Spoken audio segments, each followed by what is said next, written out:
स्नेनिल्स art of teaching या चॅनलवरती आपल्या सर्वांचं स्वागत आहे. विद्यार्थी मित्रांनो, टेटच्या रिझल्टच्या संदर्भानं हा व्हिडिओ बनवतो आहे.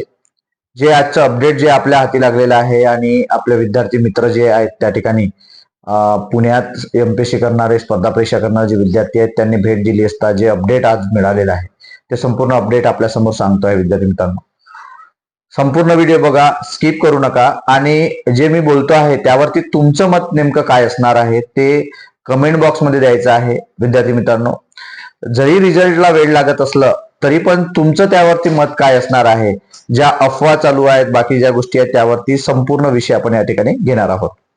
तर तुम्ही माझ्या चॅनलला आपण आले असाल तर माझ्या चॅनलला सबस्क्राईब करा, जेणेकरून येणारे जे अपडेट्स असतील फक्त या टेटच्या संदर्भातच नाही तर इतर जे काही जे नोटिफिकेशन आहेत किंवा ज्या विद्यार्थ्यांकरिताच्या गरजा आहेत त्या सर्वांची माहिती आपण आपल्या चॅनलवरती देत असतो. विद्यार्थी मित्रांनो, टेटच्या संदर्भात आपण जर विचार केला तर आपले मित्र ज्या वेळेला विचारायला गेले तर त्यावेळेला तुम्हाला सांगितलेलं याच्या पूर्वी पण व्हिडिओ मी बनवलेला आहे. आपण दररोज व्हिडिओ या टेटवरती बनवत नाही, 2 ते 3 दिवसानंतरचा हा व्हिडिओ आहे, ज्यानुसार आपल्याला अपडेट मिळते त्यानुसार आपण व्हिडिओ बनवतो आहे. या टेटच्या निमित्तानं विचार करा की 50 दिवस उलटून गेलेले आहेत परंतु रिझल्ट लागलेला नाही. आणि हे लक्षात घ्यायचा एक शब्द मी जाणीवपूर्वक बोलतो आहे की जे महाराष्ट्र राज्य परिषद पुणे आहे ही जाणीवपूर्वक जो हा टेट रिझल्ट आहे हा डिले करत आहे. म्हणजे जाणीवपूर्वक हा डिले करत असल्यामुळे आपल्या विद्यार्थ्यांना नाहक त्रास होत आहे. आणि जे आपले युट्यूबरच्या माध्यमातून जे व्हिडिओ बनवलेले जात आहेत, काही असे युट्यूबर्स आहेत की डेली सकाळ संध्याकाळ व्हिडिओ बनवतात, जे की अपडेटही राहत नाही तरी पण ते व्हिडिओ बनवतात. हे तुम्हाला सुद्धा समजून घ्यायचं आहे ना. आपण त्यात अपडेट नसते तरी आपण तो व्हिडिओ बघत असतो. विद्यार्थी मित्रांनो, त्यात स्वतःला थोडी सावरा. तुम्हाला वारंवार मी सांगतो आहे की स्वतःला नाहक त्रास करून घेऊ नका. ज्या वेळेला रिझल्ट लागेल त्यावेळेला रिझल्ट लागेल. त्यांनी काय उत्तर दिलं हे बघा, की त्यांनी तर हे तर शब्द बोललेले आहेत की तुम्ही वारंवार व्हिडिओ येऊन भेटत आहात, की किती विद्यार्थी येऊन भेटतात, आम्ही कोणाकोणाला उत्तर द्यायचे, तुम्ही एकच उत्तर देणार नाही आहे, आम्ही लावू, असे उत्तर त्यांनी दिलेले आहेत. विद्यार्थी मित्रांनो, हे समजून घ्यायचं आहे. त्यांनी उत्तर दिलं की जे 1 महिन्याची त्यांनी मुदत दिलेली आहे विद्यार्थ्यांना गुणपत्रक द्यायची किंवा गुणपत्रक अपलोड करायची, गुणपत्रक वेब लिंकवर पाठवायची, गुणपत्रक स्वतः त्या ठिकाणी नेऊन द्यायचे आहे, गुणपत्रक पोस्टाने नेऊन द्यायचे आहे. हे यामुळे काय झालेलं आहे की जे गुणपत्रक त्या ठिकाणी पोहोचत आहेत मग त्यांचं अपडेटेशन, म्हणजे त्यात तुम्ही किती जणांनी आणलेलं आहे, किती जणांनी ऑफलाईन आणून दिलेले आहे, किती जणांनी पोस्टाने पाठवलेले आहे, किती जणांनी ऑनलाईन केलेलं आहे, याच्यासाठी सुद्धा वेळ लागत आहे. नंतर त्यांनी अजून एक कारण सांगितलं, संच मान्यतेचा कारण, की संच मान्यता बरोबर झालेली नाही आहे. संच मान्यतेचा GR बाबतीत सांगितलं असं, म्हणजे संच मान्यतेचा विषय चालू आहे, मग त्यावरती अजून तोडगा निघलेला नाही. तर मग जागाच येणार नाही तर रिझल्ट लावून काय. बघा, रिझल्टच्या मागे हे कारण सुद्धा असू शकते आणि हे कारण त्यांनी सांगितलंय की जागाच अजून येणार नाही आहे, तर जागाच अजून डिक्लेअर नाही आहे, तर रिझल्ट लावून मग विद्यार्थी काय करतील, पवित्र पोर्टलवरती आपला रजिस्ट्रेशन करण्यासाठी मग गुण ज्यांचे जास्त आहेत ते अजून मागे लागतील. मग संचमान्य जागाच नाहीये तर मग ते कसं करतील.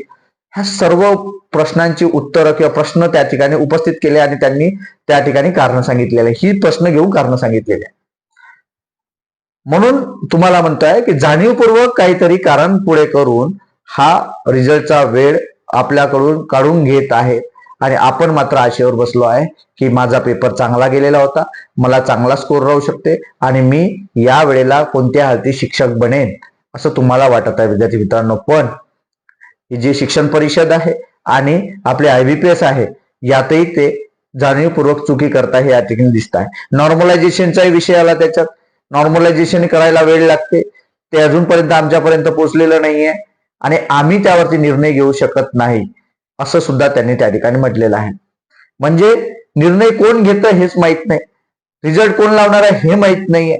म्हणजे या सर्व ज्या बाबी आहेत त्या बाबी आपल्या विद्यार्थ्यांकडेच फक्त उत्तर दिली जाते, विद्यार्थ्यांसाठी उत्तर दिली जाते.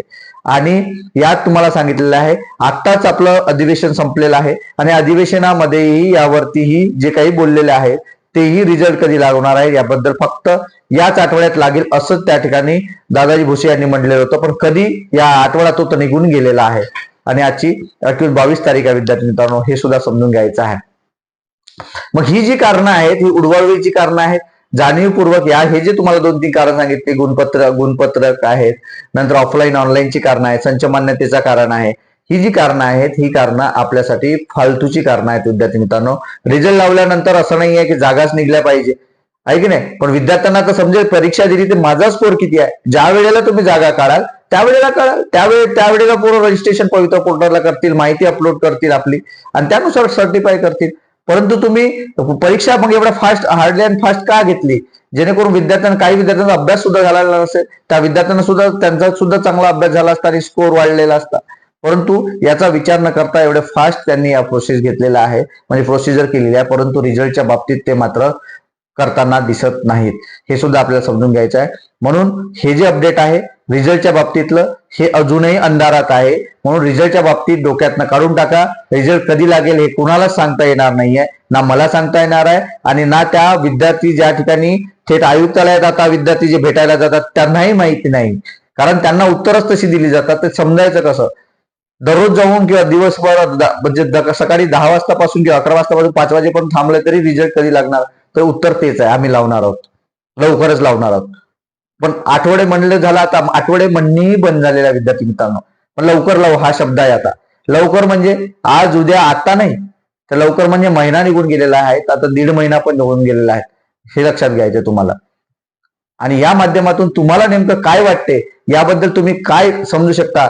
पैशाबद्दलही बोलले विद्यार्थी की असं काही अफवा चालू आहे, तर नाही, त्याच्याबद्दल काहीच नाही, इथून क्लिअर आहे असं त्यांनी सांगितलं आहे. कुठेच काही चालू नाही आहे, त्या अफवा आहेत असे ते बोलले की पैसे देऊन मार्क्स वाढत आहे असं पण त्यांनी सांगितलं. त्यावेळेला त्यांनी उत्तर दिलं की नाही, असं काहीच होत नाही आहे, या अफवा आहेत आणि अफवांना बळी पडू नका असं त्यांनी सांगितलेलं आहे. आणि तुम्हाला सांगतो विद्यार्थी मित्रांनो, या अफवांना बळी पडू नका. कोणी जर तुमच्याकडून पैसे लाटण्याचा प्रयत्न करत असेल, मार्क वाढवण्याचा प्रयत्न करत असेल, पैसे मागण्याचा प्रयत्न करत असेल, त्यापासून सावध राहा विद्यार्थी मित्रांनो. नाहीतर टीईटी सारखं होईल आणि त्या माध्यमातून आपलं सर्व आयुष्यभराचं नुकसान होईल. त्यामुळे स्वतः सावरा, स्वतःला त्या रिझल्ट बद्दल सावरा. ज्या वेळेला रिझल्ट लागेल त्यावेळेला नक्की अपडेट आपल्याला मिळेल. कोणत्याही चॅनलला आपल्याला अपडेट मिळेल, बातमी येईल आपल्या स्वतः. तुम्ही स्वतः साईटवर जाऊन चेक करू शकता. असं काही नाही की युट्यूबच्या माध्यमातून तुम्हाला माहिती मिळाली पाहिजे. तुम्ही स्वतः चेक करू शकता. आपण सर्व स्मार्ट आहात, सर्वांकडे अँड्रॉइड मोबाईल आहे. तुम्ही सुद्धा आपल्या साईटवरती जाऊन आपण चेक करू शकता. नेमकं या रिझल्ट बद्दल जे काही मी बोललो, तुम्हाला याबद्दल नेमकं काय वाटतं हे नक्की कमेंट बॉक्समध्ये कळवा. आणि अशाच अपडेट करता आपल्या चॅनलला मात्र सबस्क्राईब करा. धन्यवाद.